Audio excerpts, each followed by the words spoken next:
Bom, pessoal, já tenho aqui do outro lado da tela e vou saudar com muita alegria mais uma vez o nosso primeiro comentarista dessa semana, o querido ex-senador e ex-governador do Paraná, Roberto Requião. Governador Requião, bom dia. Bom dia, Anderson. Prazer bater um papo com você.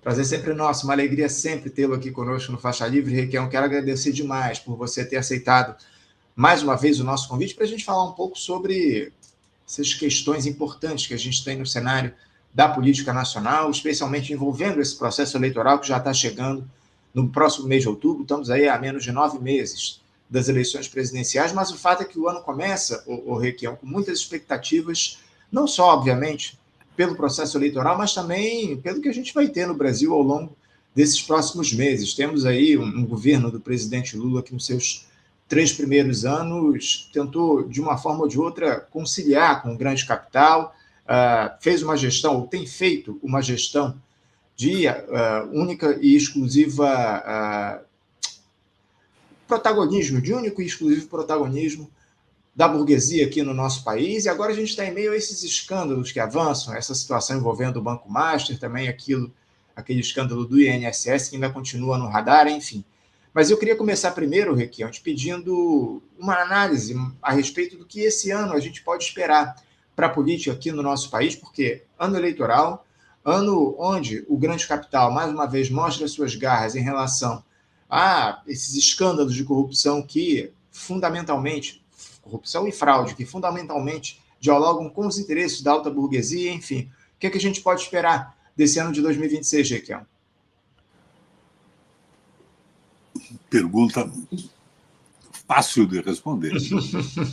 Não podemos esperar nada além do que tem acontecido até agora. A tal frente da esperança foi uma aliança tão ampla que ela acabou sendo a continuidade da política do Fernando Henrique Cardoso. É claro, não vamos nós aqui agora dizer que não fizemos a coisa correta apoiando o Lula na eleição passada. Era o Lula ou a loucura bolsonarista. Mas a política econômica continua exatamente a mesma, com uma vantagem que não haveria com a extrema-direita bolsonarista. A política compensatória. Política compensatória que culmina agora com a Bolsa Gás. É bacana isso, Anderson. É bacana. Garantir o gasto de uma família pobre, poder viabilizar a sua alimentação com tranquilidade. Mas a gente tem que entender que um acúmulo de políticas compensatórias que não venha acompanhado de uma política de desenvolvimento, de crescimento industrial, de ampliação de empregos e bons salários, nos leva à insolvência. É o que a gente conhece hoje como o peronismo. O peronismo na Argentina foi isso. Acordo com o agro e uma política compensatória basicamente eleitoral para vencer eleições. Mas chegou um momento em que o Estado não podia dar conta disso mais, porque não havia crescimento econômico, não havia emprego, não havia desenvolvimento industrial. Isso tudo acabou com o quê? Com o Milei na presidência da República. Então, o que eu vejo, quando você me pergunta o que eu posso esperar, é a continuidade disso. Nós estamos com a continuidade de uma política compensatória que trará benefícios eleitorais ao governo, mas que, porém, não resolve os problemas nacionais e a médio, com curto prazo mesmo, nos ameaça de uma derrota para a extrema-direita. Daí teremos a continuidade da política econômica, do arcabouço, dessa coisa toda, sem a política compensatória. Porque eles vão esquecer que existe povo, porque os trabalhadores eles são coisas, objetos a serem explorados pelo capital. É uma ameaça que eu vejo de forma bem clara e é uma ameaça flagrante ao que pode acontecer no Brasil. É muito grave, viu, Requião? Eu queria até te perguntar a respeito disso. Você falou em política compensatória, a gente tem aí vários mandatos do Partido dos Trabalhadores. O Lula pode conquistar o seu 4º mandato no final do ano, o Dilma teve 2, 1,5, digamos assim, né? Tivemos o golpe lá em 2016, enfim. Mas Por que o Brasil ainda é refém dessas políticas compensatórias, Requião, mesmo depois de tantos anos? Porque essa lógica de benefícios sociais, enfim, isso é para, obviamente, iniciar um projeto de transição para uma emancipação efetiva da classe trabalhadora com a produção de empregos de qualidade, enfim, com a geração de empregos de qualidade. Aliás, a gente vai falar daqui a pouquinho sobre o mundo do trabalho e esses dados que surgiram de que 2025 foi o ano onde nós tivemos o menor número de desempregados da série histórica. Mas são empregos de baixíssima qualidade, acima de tudo, já até adianto, algo que a gente vai tratar daqui a pouquinho. Mas por que a gente segue refém dessa lógica de políticas compensatórias, mesmo depois de tantos anos de governos ditos de esquerda? Anderson, como é que surgiu a política compensatória no mundo? É a social-democracia. O comunismo avançando na União Soviética com sucesso, e a Europa toda, os detentores do grande capital, apavorados com o avanço do comunismo. Então surge a política compensatória, a social-democracia. Uma série de concessões feitas ao operariado, às classes populares, para evitar um levante, para evitar um protesto que levasse ao comunismo. O medo do comunismo criou a social-democracia. Agora, quando cai o comunismo na Rússia, quando a União Soviética deixa disso, os capitais resolveram recuperar o tempo perdido e liquidar com as vantagens e as benesses oferecidas às classes populares. Isso é o bolsonarismo, é a extrema-direita. E essa política compensatória deixa de ser o objetivo básico da extrema-direita, que é simplesmente liquidar com isso tudo. Então é isso que nós estamos vendo no Brasil. Política compensatória de véspera da eleição. Falta um projeto nacional. Agora discute-se quem será o vice-presidente da República, o PMDB. O que é o PMDB, Anderson? Eu saí do PMDB quando eles inventaram a Ponte para o Futuro, que era a política de transformação do Brasil numa colônia, política neoliberal, ignorando completamente os direitos da população, o povo, os avanços trabalhistas, liquidando a CLT. Isso é o PMDB. Se transformou num balcão de negócio com essa proposta malucada, que nunca foi apresentada ao partido, não sei se você sabe disso, Anderson. Teve uma grande reunião lá em Brasília, eu compareci, meu filho, o Requião Filho também, e quando nós dissemos que íamos bater naquilo, eles tiraram da pauta. Eles não discutiram internamente, porque a base PMDBista jamais aceitaria aquilo. Da mesma forma que o governo, hoje, em frente da Esperança, nunca disse que ia privatizar a Eletrobras, ou que ia consentir na privatização, que ia apostar na liquidação das empresas estratégicas do Brasil inteiro. Mas, no exercício e na prática, o governo está fazendo isso e compensando o desgaste com políticas compensatórias, que não são más, né? Você não vai se opor à entrega de um botijão de gás a uma família que não tem com o que cozinhar, mas que não vem acompanhada por uma política estrutural de recuperação do Brasil. É isso que nós estamos vendo. O crescimento dessa visão da frente ampla. Não, vamos retirar o Alckmin, para pôr o PMDB, pôr a frente para o futuro, pôr o entreguismo definitivamente como programa de governo, com um ministério fraco. Fraco não, forte, né, do ponto de vista do liberalismo econômico e da distribuição do Brasil. Esse é o problema básico que nós estamos vivendo. Nós não temos um programa de governo progressista, avançado, e razoável, sem radicalismos impossíveis, mas sustentável do ponto de vista da realidade brasileira de hoje. Nós estamos vendo um recuo. Essa história de fazer aliança com o PMDB é um recuo brutal. Brutal. Troca o Alckmin pelo PMDB, eu não sei qual é a diferença entre o Guedes e esse governo que se propõe. Requião, daqui a pouquinho a gente vai aprofundar essa discussão a respeito do possível vice na candidatura do Lula para a presidência da República no fim do ano.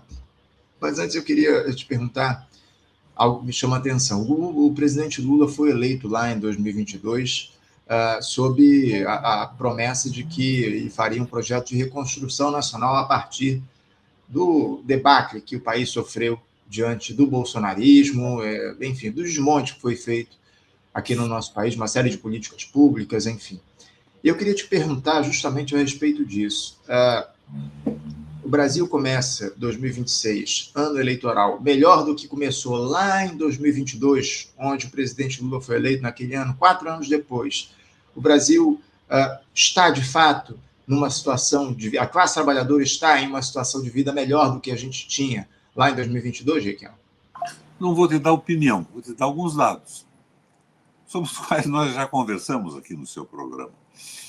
90% da população brasileira ganha menos de R$3.000 por mês. 90%. 50% da população brasileira ganha menos de R$1.000 por mês. 50% da população hoje não tem saneamento básico. São dados. O nível de emprego desvinculado das leis do trabalho não dá garantias. A população é levada a esquecer que foi a luta trabalhista que viabilizou o 13º, que viabilizou as férias proporcionais, a aposentadoria, a saúde pública. Então, nós estamos sendo enrolados nesse processo todo. Estamos num caminho que não nos leva à soberania e a visão nacional, o nacionalismo desapareceu. Não é um nacionalismo xenófobo, que é uma estupidez, mas é um nacionalismo que tem que ser o respeito absoluto à população trabalhadora e à população do Brasil. Nós estamos caindo na escravidão do grande capital. Então é disso que nós vamos sair. Precisávamos de um programa de governo. Não é um programa socialista, mas é um programa avançado e uma liberdade absoluta de comunicação que viabilizasse que a população, raciocinando, fosse dizendo qual é o caminho que quer na administração pública, na economia e tudo mais. Hoje nós não temos isso. Você abre a Globo, o Jornal da Globo, o Globo News, é a propaganda do liberalismo econômico dia e noite. É incompreensível isso. Nós estamos sendo escravizados pela Globo e pelas Big Techs, pelo domínio absoluto das redes de comunicação. Você veja, como é que o nosso programa vai andar com o algoritmo da direita dominando a imprensa da internet brasileira? Nós vamos dar um passo, mas vai ser um pequeno passo. Não teremos a amplitude necessária para conversar com a população. Eu acho que tem que acabar, ou teria que acabar, com a oposição ao liberalismo econômico desaforada. Tem que ir para o raciocínio, para a explicação clara do que isso acontece, do porquê acontece e do porquê tem que mudar. Você veja, aqui no Paraná, o Sérgio Moro está em primeiro lugar em pesquisa, em segundo lugar está meu filho, que é o único que tem voto na oposição. E o Sérgio Moro, o que é o Sérgio Moro? Outro dia, uma jornalista de Ponta Grossa, a Marely Martins, ele deu uma entrevista. A Marely pergunta para ele: mas, Moro, qual é o seu programa para o governo? Fora Lula. Mas, Moro, você está sem o apoio de nenhum partido. Por que está acontecendo isso? Fora Lula. Nada. Mas é o apoio, não há uma crítica.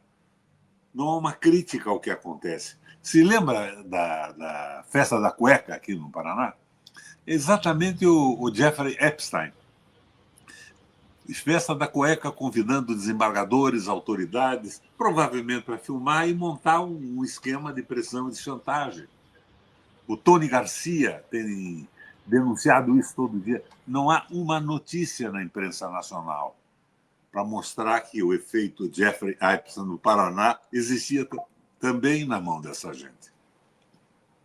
Requião, eu falei ainda há pouco a respeito dessas alianças amplas para a disputa da presidência da República. Aliás, ontem o presidente Lula defendeu isso. Aliás, esse final de semana, não necessariamente ontem, mas eu tenho quase certeza que o discurso dele foi ontem lá, no aniversário do PT da Bahia, ontem ou sábado, não consigo cravar aqui, mas ele esteve lá em Salvador fazendo discurso durante a festa de 46 anos de fundação do Partido dos Trabalhadores, ele, mais uma vez, defendeu a ampla aliança, fez críticas à política, dizendo que a política apodreceu, cobrou na militância do Partido dos Trabalhadores, enfim. Daqui a pouquinho a gente vai falar, inclusive, a respeito disso. Mas, antes, eu queria focar na questão da ampla aliança. O presidente tenta repetir essa estratégia para isolar a extrema-direita, especialmente representada pelo Flávio Bolsonaro, mas também pelo PSD, que pode lançar, talvez, o Ronaldo Caiado, quem sabe Ratinho Júnior ou Eduardo Leite, enfim. São lideranças do partido que se colocam como possíveis candidatos à presidência da República. Só que essa ampla aliança que o Lula pretende construir, você até já citou ainda há pouco, essa mudança que vai ser feita, ou que pode ser feita, que é a saída de Geraldo Alckmin da vice-presidência e a chegada, talvez, de um representante do MDB. O Lula quer que o Alckmin participe das eleições lá em São Paulo, talvez como candidato ao governo do Estado. Mais uma vez, a ideia seria tentar derrotar o Tarcísio de Freitas lá em São Paulo. O Tarcísio de Freitas que é o favorito aí para ser reeleito. O problema é que o Alckmin já avisou que não virá como postulante ao governo de São Paulo e, enfim, o Lula agora tem essa batata quente na mão, que o PSB, que atualmente ocupa a vice-presidência com o Geraldo Alckmin, certamente vai querer esse cargo mais uma vez. Lembrando que o MDB, que é o partido que o Lula quer o candidato a vice, o MDB traz péssimas memórias ao petismo, e também ao nosso país, é o partido do golpista Michel Temer, quando ele era vice da Dilma Rousseff. Requião, como é que você vê essa possibilidade do Lula escolher um vice do MDB, partido do qual você foi filiado por mais de 4 décadas, enfim, como é que você avalia essa possibilidade diante de um histórico recente do MDB que traz enormes preocupações, não? Anderson, não vamos sofisticar esse debate. Vamos dar um conselho ao Lula. Lula, se você tira o diabo para dançar, saiba que o diabo não muda, quem muda é você. Ele está querendo fazer a aliança com a ponte para o futuro. É um desejo desesperado de manutenção no poder. Daí vem essa conversa. Você, o Lula, não pode governar porque o Congresso Nacional é um Congresso ruim, é de direita. Como é que o Congresso pode ser melhor se a aliança presidencial se transforma numa coisa ruim, aberta demais, sem pensar na soberania, no nacionalismo, no crescimento industrial, nas políticas estruturantes do Brasil? É a campanha para ser pior o Congresso. A referência é essa. É um problema quase freudiano. A referência da política de oposição no Brasil, ou de esquerda, ou progressista, ou nacionalista, seria a posição do candidato que nós tivemos à presidência da República. Se o Lula é o candidato e ele quer uma aliança desse tipo, ele está induzindo a criação de um Congresso pior do que o atual. Não é isso? Claro. Não há dúvida nenhuma disso. Está faltando uma proposta clara para o Brasil. Não há dificuldade. Agora, o discurso, algumas vezes, em alguns momentos, é um discurso progressista, mas ele não é verdadeiro. E aquele velho princípio, a prática é o critério da verdade. Então, isso mostra que a prática dessa articulação para a próxima eleição não é uma prática que nos anuncie uma possibilidade de esperança de transformação. Mas, se não houver uma aliança com uma proposta clara de mudança, será um retrocesso. Eu espero que não seja assim, mas é o que eu estou vendo. Eu estou vendo o que está acontecendo. Nós temos que evitar isso. A minha posição, por exemplo, eu entrei no PDT, propus um projeto nacional de desenvolvimento que está lá no partido. No momento que eu propus, foi um sucesso enorme, bateram palmas, o Lupe ficou entusiasmado, mas na continuidade, a prática não tem sido da valorização disso. E precisava ter. Então, o que eu imaginava? Se o partido que eu entrei tem uma proposta clara de desenvolvimento sustentável, razoável, sem exageros, nós podemos fazer parte de uma aliança, desde que esta aliança assuma os princípios que nós expusemos na proposta de desenvolvimento brasileiro. Se isso é possível ou não, não sei. Mas foi a posição que eu tomei. Não é a crítica desesperada, não é o desaforo, não é o palavrão na política, mas nós precisávamos ter uma proposta. e precisamos induzir uma mudança clara, porque uma mudança clara vai fazer uma bancada clara de deputados estaduais, federais, de senadores, mas essa conversa mole de fazer uma aliança com a Ponte para o Futuro nos leva ao fracasso total na sequência. Tudo na sequência. E você veja, por exemplo, vou te dar uma figura aqui que tem me impressionado. Vocês viram o que o Trump queria da Venezuela? Sequestraram o Maduro. Mas o que eles querem? O fim da estatização do petróleo, a entrada das multinacionais. A Venezuela tinha lá um princípio que, quando petroleiras estrangeiras trabalhavam, 30% do produto era da PDVSA, da empresa 100% estatal. Não é isso? Ele precisa exigir isso do Lula? Nós já derrubamos a estatização do petróleo. A Petrobras, graças ao Lula, ao Gabriel e ao Fernando Henrique, hoje tem 64% das suas ações privadas. 54,6%, uma coisa muito próxima disso, na mão de empresas norte-americanas. Está fazendo licitações de províncias petrolíferas toda semana, multinacionais entrando nesse jogo. A Dilma tinha estabelecido aqueles 30%, lembra, para a educação e para... Acabou isso já. O Pedro Simon, quando discutiram o pré-sal, fez uma emenda na lei que proibia que o royalty fosse cobrado de alguma outra forma pelo Estado. Hoje o royalty não existe. As petroleiras são gravadas com o royalty e pagam o royalty em petróleo, com o petróleo do próprio Estado. Eu já denunciei isso milhares de vezes, informei o Lula, a Gleisi, o Lindbergh, mandei informação para todo mundo. Eu e o Siqueira, da EPET. Fernando Siqueira. O Siqueira, esses dias, entrou com uma notificação não judicial, extrajudicial, contra a Petrobras, sem nenhuma resposta até agora. Então, o que nós estamos vendo é que no Brasil não precisa haver sequestro de presidente, porque o que o sequestro queria da Venezuela nós já demos. É isso, Requião. A situação é muito grave, viu? Eu sinceramente, tenho muita preocupação em relação ao que virá ao longo dos próximos anos aqui no nosso país, diante desse processo de entrega do Estado brasileiro que está colocado, que é patrocinado fundamentalmente por um governo que se colocava como de ampla aliança. Eu falei ainda há pouco sobre o MDB, Requião. Você considera hoje o partido do qual você fez parte aí por muitas décadas? O MDB, ele hoje é um partido majoritariamente de extrema-direita? Você vê a possibilidade do MDB hoje se unir, se aliar a uma candidatura ou do Flávio Bolsonaro ou do próprio PSD, do Ronaldo Caiado? Porque eu, sinceramente, não vejo hoje o Ronaldo Caiado como uma figura diferente de um extremista da direita aqui no nosso país. Você vê o MDB hoje, caso, obviamente, o Lula não consiga construir essa aliança onde o MDB venha a ter a vice, o MDB aliado à extrema-direita, ao Flávio Bolsonaro ou ao próprio Ronaldo Caiado? Será aliado com quem oferecer mais. É um balcão de negócio. Agora, não se incomode com o Caiado. O Caiado, nas pesquisas de opinião, não aparece no Brasil, o Ronaldo. Então, não é uma preocupação. Ele consegue algum espaço que a Globo dá para suas declarações, os seus espetáculos, mas não tem peso nenhum nesse processo eleitoral. E o PMDB hoje o que é? No Paraná praticamente não existe.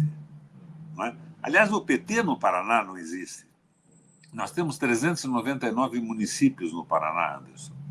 Quantas prefeituras o PT conquistou na última eleição com essa conversa da Grande Aliança?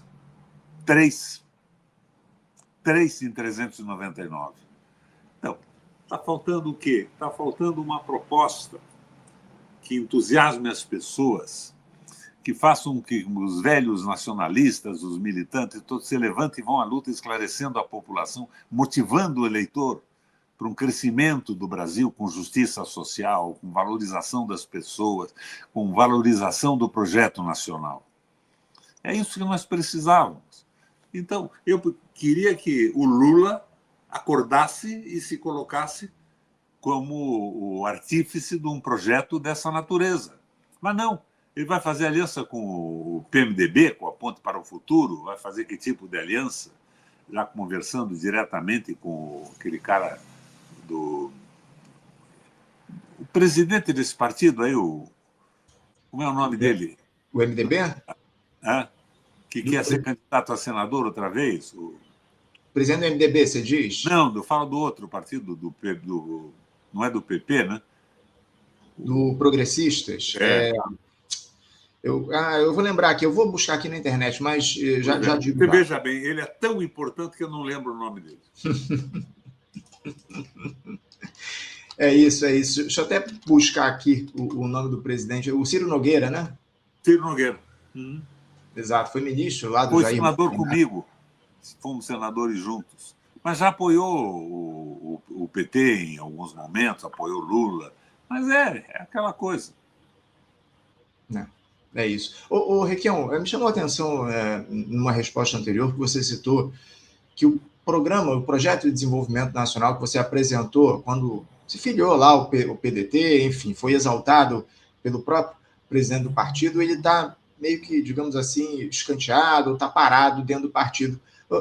Por que esse seu projeto ele não foi levado à frente, não está sendo discutido internamente como algo a ser adotado pelo PDT para uma campanha presidencial? Enfim, por que você acredita que isso está acontecendo hoje no partido depois de tanta exaltação? Por essa visão pragmática de fazer acertos, apesar do projeto. Agora, o projeto será discutido no PDT na convenção daqui a um mês ou dois, não é? Mas mesmo na convenção já terão feito todos os acordos possíveis. Eu achava bacana isso. Um projeto mínimo de crescimento do Brasil, de valorização do trabalho da empresa nacional.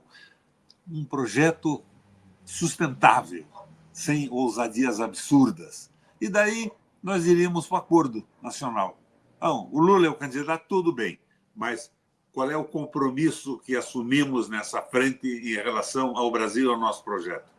Então, nós estaríamos dando uma empurrada para frente na possibilidade dessa aliança hoje nas eleições brasileiras. Mas eu vejo cada vez isso mais longe da viabilidade. Não que não tenha empolgado o PDT, viu? O pessoal do Brasil inteiro me procura e conversamos. O pessoal do Diretório Nacional faz alguns vídeos a respeito disso, mas está marginalizado, na verdade, porque os acordos não passam pelo raciocínio, pelo projeto. São acordos comerciais que existem em todos os partidos no Brasil.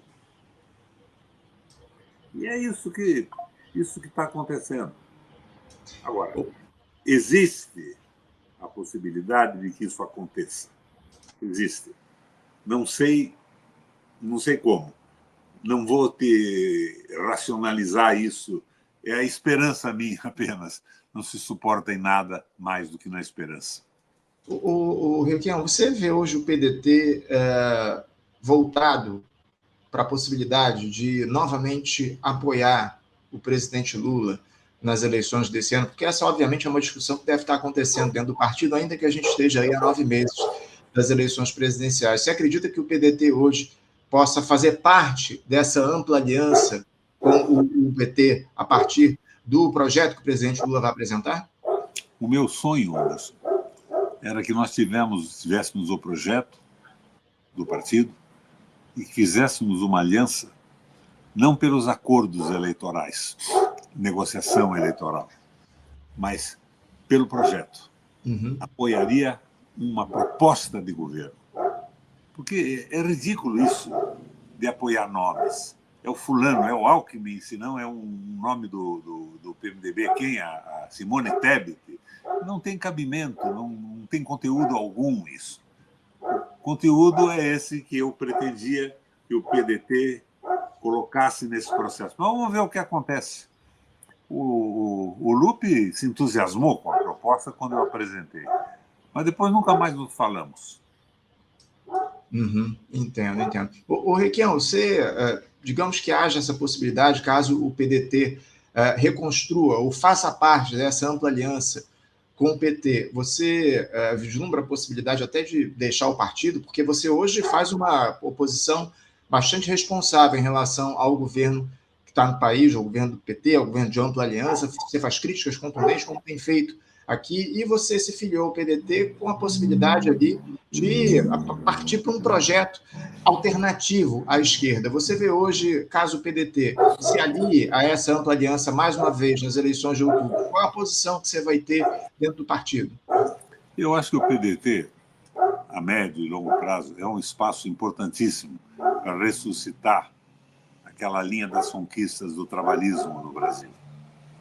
CLT, férias proporcionais, 13º, saúde pública, aposentadoria e tudo mais. Eu acho que é por aí. E, inclusive, né, nessa proposta, ela era muito prática. Eu propunha, por exemplo, que nos próximos 2 anos dobrássemos os recursos da saúde no Brasil, porque são miseráveis para atender a população a que se destina o SUS. O SUS é uma maravilha, mas precisa de mais recurso. Por 2 anos para recuperar o tempo perdido. Então, coisas detalhadas. E, de repente, nós podíamos fazer, por exemplo, que o nosso candidato à presidência da República garantisse isso. É um avanço impressionante. E essa submissão total aos interesses dos Estados Unidos é ridícula também. Você veja, o Brasil é independente, as terras raras serão nossas, nós não vamos entregar. Mas toda semana a licitação de uma província de petróleo na mão de uma multinacional que nem royalty paga mais, conforme já deixou claro o Siqueira da IPET. Nós estamos numa enrolação política. Eu gostaria que a gente saísse disso. Eu já disse a você que eu acho que o Lula tem sensibilidade social, mas não tem uma proposta estruturante para o Brasil. É a visão compensatória da social-democracia. Muito melhor do que a extrema-direita. Não vamos comparar a Bolsonaro, a candidatura do Flávio, que são coisas absolutamente ridículas para qualquer pessoa que tenha neurônio na cabeça. Mas está faltando uma posição clara para o Brasil que nos entusiasme. A meu respeito, o pessoal diz, o Requião está muito velho. Eu tenho mais 20 anos de vida útil na política, depois eu me aposento. Fundamental ter você na disputa política eleitoral aqui no nosso país, viu, Requião? Você é uma figura importantíssima para o debate público. A gente espera, de fato, que você siga aí por mais 2 décadas fazendo como é que fica essa figura na mídia? Nunca mais eu dei uma entrevista numa televisão do Paraná e do Brasil. Nunca mais dei uma entrevista numa rádio. É o bloqueio total, o silêncio, que é o que eles fazem, né?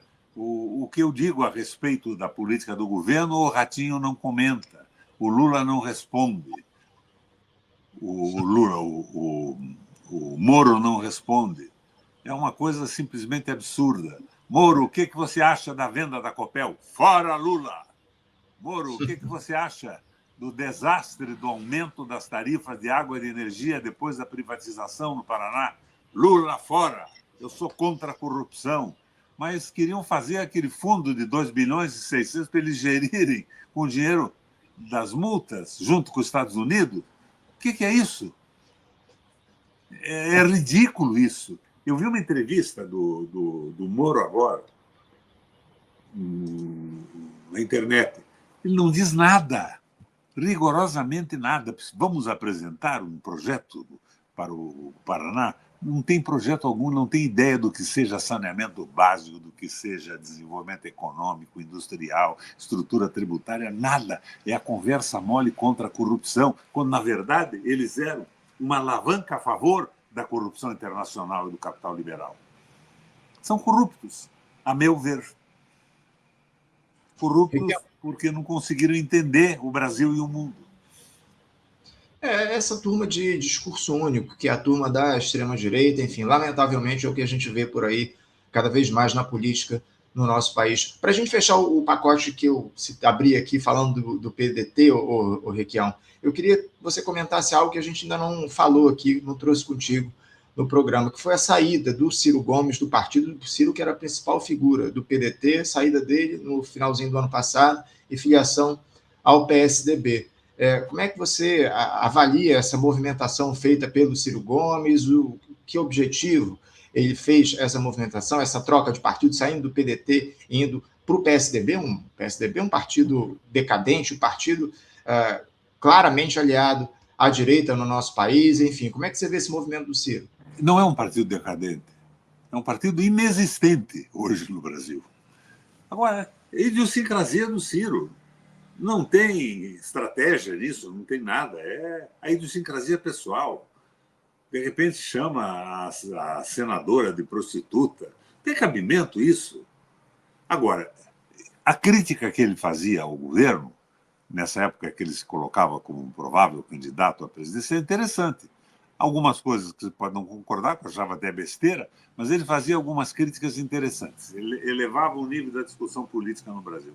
Agora, ontem ele disse que o candidato dele à presidência é o Aldo Rebelo. Eu vi uma entrevista do Aldo no 247 e no Brand. Coisas muito interessantes, mas absurdos totais. E uma falta de definição clara a respeito dos palestinos, por exemplo, da crise do genocídio. Então, é uma jogadinha política tentando ganhar um espaço da extrema-direita, da esquerda. Mas para quê? Para quê? Eu já não gostava do Aldo. Pessoalmente, eu sou amigo dele, há muitos anos. Mas a posição dele naquela lei do meio ambiente, de querer destruir tudo, dizer que tudo é invasão do interesse norte-americano, então, claro que existe isso, mas não é tudo. E eles fizeram um projeto e se colocaram numa posição de destruir a natureza brasileira. Isso me agride um pouco, porque eu acho que a preservação da natureza é fundamental. Mas o Ciro agora é eleitor do Aldo Rebelo. O que é isso? Conversa mole. Conversa mole. E as pesquisas mostram que ele não está ganhando a eleição nas pesquisas do Ceará, não é isso? Está perdendo por pouco, mas está perdendo. Requião, eu queria trazer aqui uma pergunta que chegou via Superchat do Caê Cavalcante. Ele pergunta aqui o seguinte para você. Requião, o real é uma moeda privada da Febraban? Pergunta do Caê Cavalcante para você, Requião. É isso mesmo. Então, você me diz, qual é a política que eu imagino que nós devíamos retomar? Fim do tripé. Dólar flutuante, meta de inflação, superávit primário. Isso aí é a continuidade da política do arroxo que está impedindo o Brasil de crescer. Então, a primeira proposta era acabar com essa autonomia do Banco Central. O Banco Central tem que ter autonomia na fiscalização e tudo mais, mas eles têm que estar presos a um projeto de desenvolvimento do Brasil, geração de empregos, industrialização e tudo mais. Você veja, a história da autonomia do liberalismo surge a partir dos Estados Unidos. É exatamente o contrário do que o Trump está fazendo hoje. Ele bate no Banco Central americano de cinto. Mas qual é a tarifa do Banco Central americano? Me perdoe pela imprecisão, mas a inflação americana é 2,47, qualquer coisa assim, e a tarifa do Banco Central, a Selic deles lá, é 3,40. A nossa é 15. Como é que você pode aceitar isso? A dívida do Brasil vai ser paga como com 15% de correção na dívida pública? Então, são erros absurdos. O Lula é contra o Banco Central, mas no meu Galípolo, como é que pode ser contra? Então, há uma disparidade entre a prática e o discurso. Por quê? Por causa da aliança. Da tal aliança. Aliança com o PMDB significa o quê? Entregar o Banco Central para quem? De uma vez? Desvincular do Estado? Será nomeado pela banca? Não tem cabimento isso. Nós temos que resolver isso. Agora, a questão básica do novo governo é o seguinte: o tripé não manda mais no Brasil. O tal tripé, o dólar flutuante, a meta de inflação, o superávit primário para pagar a dívida, não podem comprimir o país numa pressão em cima dos direitos e da possibilidade de desenvolvimento de um povo inteiro. Se não partir daí, não significa nada. O que significa a discussão? Vamos trocar o Alckmin pela Simone, a Simone pelo filho do Renan? Não é possível, não tem proposta, é uma brincadeira isso.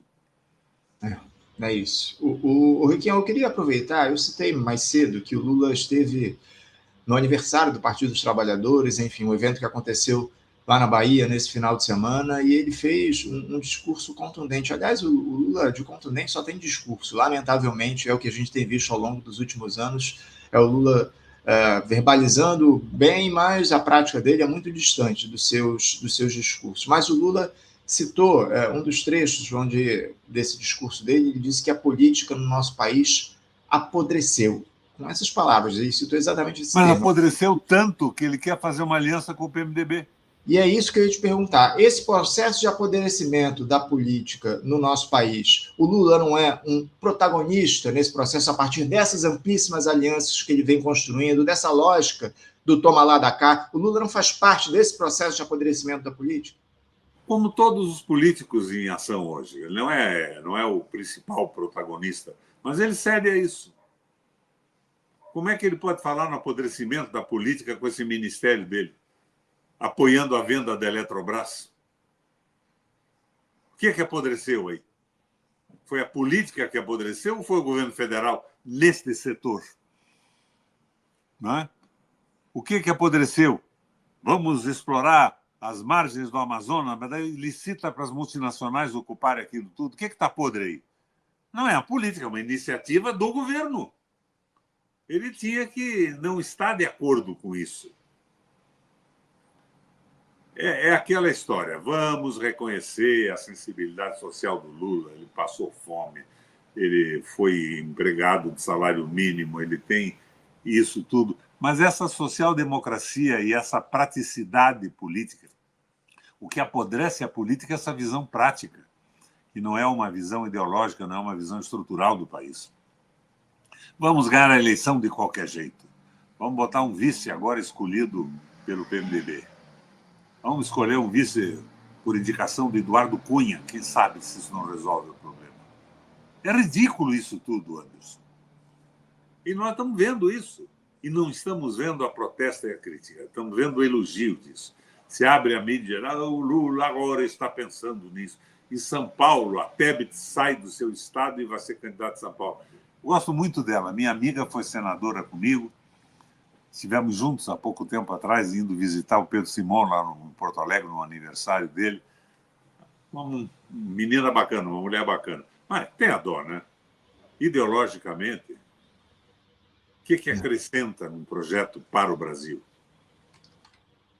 Nada, absolutamente nada. O Riquelme tem um comentário aqui que é muito comum aparecer no nosso chat, e eu queria a tua análise a respeito dele. O perfil S Passos RJ diz aqui o seguinte: o Lula é bem ruim, mas acontece que a alternativa é bem pior. A gente está trabalhando no nosso país hoje pela lógica do mal menor, ou Riquelme? Como é que você avalia esse tipo de situação? Essa é a conversa malandra de quem não quer se dedicar a formular uma frente com um projeto. Então, está posta a questão, nós não temos nada que fazer, não temos opinião nenhuma. O Lula não é o ideal para o crescimento do Brasil, mas ele é bem melhor que os outros. E quem fez essa proposta é muito pior do que qualquer coisa, porque está propondo a passividade absoluta diante da crise nacional. Infelizmente, eu tenho acordo com você de que essa conversa de que a gente precisa eleger o Lula porque a alternativa é muito pior, é muito perigosa aqui para o nosso país. Requião, a gente falou também mais cedo sobre a possibilidade e a necessidade do Brasil eleger, os brasileiros elegerem um Congresso Nacional que dialogue com os interesses da maioria da classe trabalhadora. Você acredita que a esquerda, os partidos do nosso campo, eles têm trabalhado nesse sentido, para que a gente consiga eleger um Congresso de maioria progressista nas eleições desse ano? Eu te confesso que eu acho que o principal foco da esquerda hoje, nesse momento, deveria ser a construção de candidaturas viáveis para que a gente consiga ter maioria no Congresso. Você vê a esquerda hoje trabalhando nesse sentido para conseguir eleger deputados e senadores que construam maioria para um futuro governo progressista? Não, não vejo. Não vejo em função dessa frase que você acabou de colocar aí.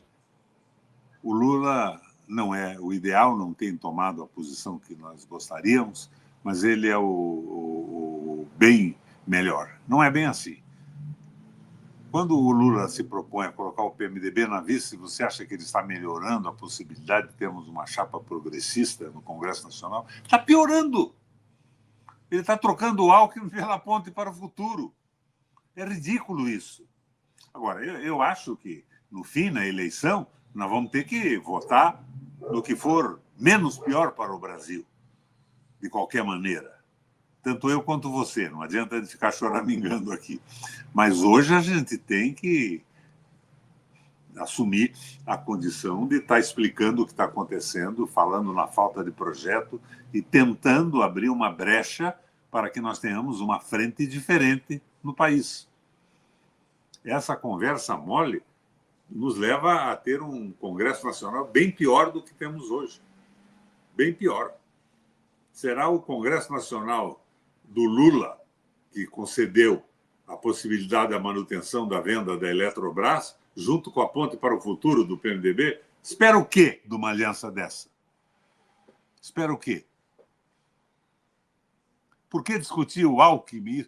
Não é discutir nome, é discutir uma proposta, alguma coisa que avance. E não está acontecendo isso. Não está acontecendo.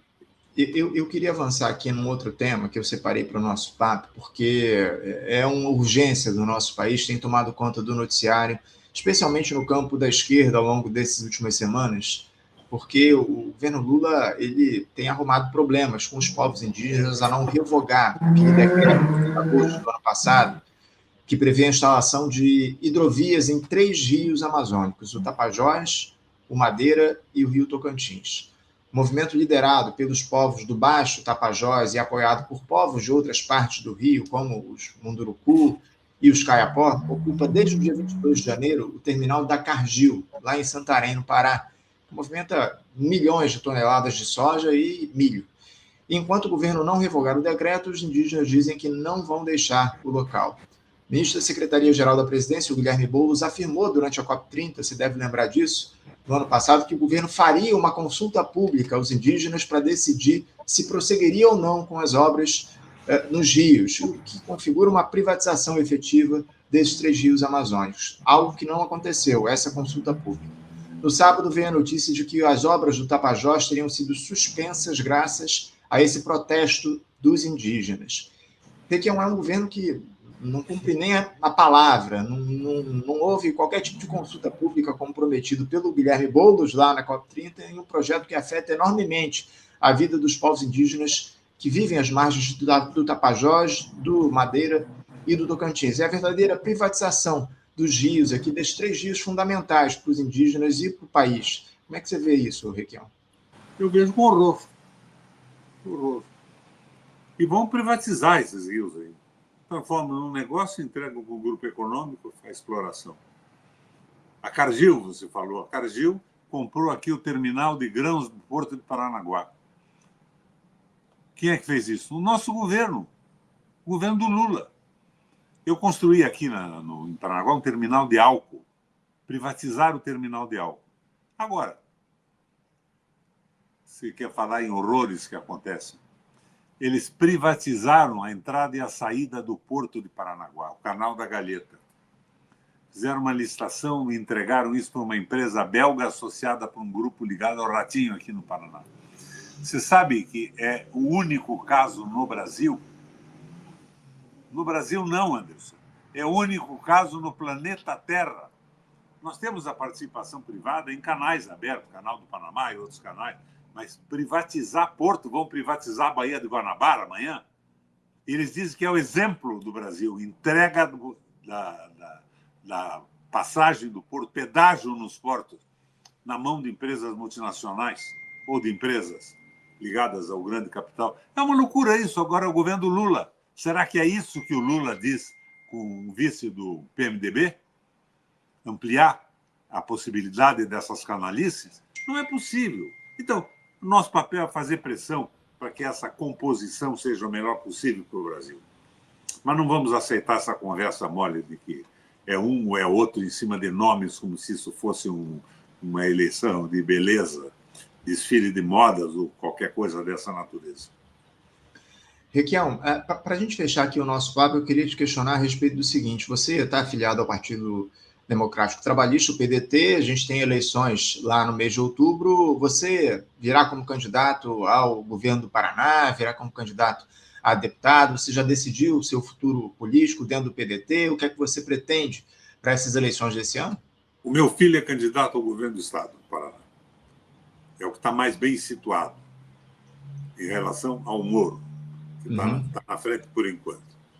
E eu, numa pesquisa que a Quest, não sei nem de quem é a Quest, essa empresa de pesquisa, fez aqui no Paraná, estou em primeiro lugar para o Senado. Mas eu não decidi nada. Eu acho complicado isso, porque a eleição do Senado acaba valendo o dinheiro dado aos candidatos a deputado estadual, federal e às prefeituras para fazer a dobrada. Fica complicado, porque eu não tenho e jamais usaria esses meios. Então, eu não sei o que eu vou decidir. É claro que para o PDT gostaria muito que eu fosse candidato a deputado federal, porque são os deputados federais que garantem a verba na distribuição entre os partidos. Eu farei o que for mais útil para ajudar a campanha do meu filho. Mas vou dar uma olhada nas pesquisas até agora. As eleições para o Senado esse ano são de extrema importância, né? Porque a extrema-direita mira justamente o Senado Federal para ter a possibilidade até de votar impeachment de ministros do Supremo Tribunal Federal. Eu vejo hoje como as eleições para o Senado Federal como estratégicas para a esquerda, não, Requião? Pois é, mas a dificuldade é que ela está vinculada ao dinheiro e ao domínio dos meios de comunicação. É essa a dificuldade. Eu já fui, na minha primeira eleição, o mais votado do Brasil. O segundo foi Antônio Carlos Magalhães, naquela época. Mas eu enxergo com clareza o que acontece nesse processo eleitoral corrompido, de dinheiro que não acaba mais, de aliança, de domínio da comunicação. Esse pessoal do Rato tem 48 rádios no Paraná, 16 ou 18 de propriedade deles, as outras conveniadas na Rede Máscara. A USBT é do Ratão e pagam com recursos abundantes a Globo e as outras. Então, é uma coisa meio complicada. Mas nós temos chance de ganhar a eleição para o governo do Estado aqui no Paraná. Eu tenho certa dúvida se o Moro vai conseguir. Cada vez que o Moro abre a boca, ele demonstra a sua absoluta ignorância da administração pública, dos interesses do Estado e do país. Eu vou derrubar o Lula. Moro, o que você acha da venda da água? Fora Lula. Não é possível, né? É ridículo isso. E você sabe que eu fui o sujeito que promoveu o Moro no começo? Eu acreditei na sua luta contra a corrupção. Eu era presidente de comissão do Senado, eu levei ele 2 vezes ao Senado para ele falar, dando espaço nacional, a TV Senado no Brasil inteiro, até que descobri que não havia nenhum interesse contra a corrupção.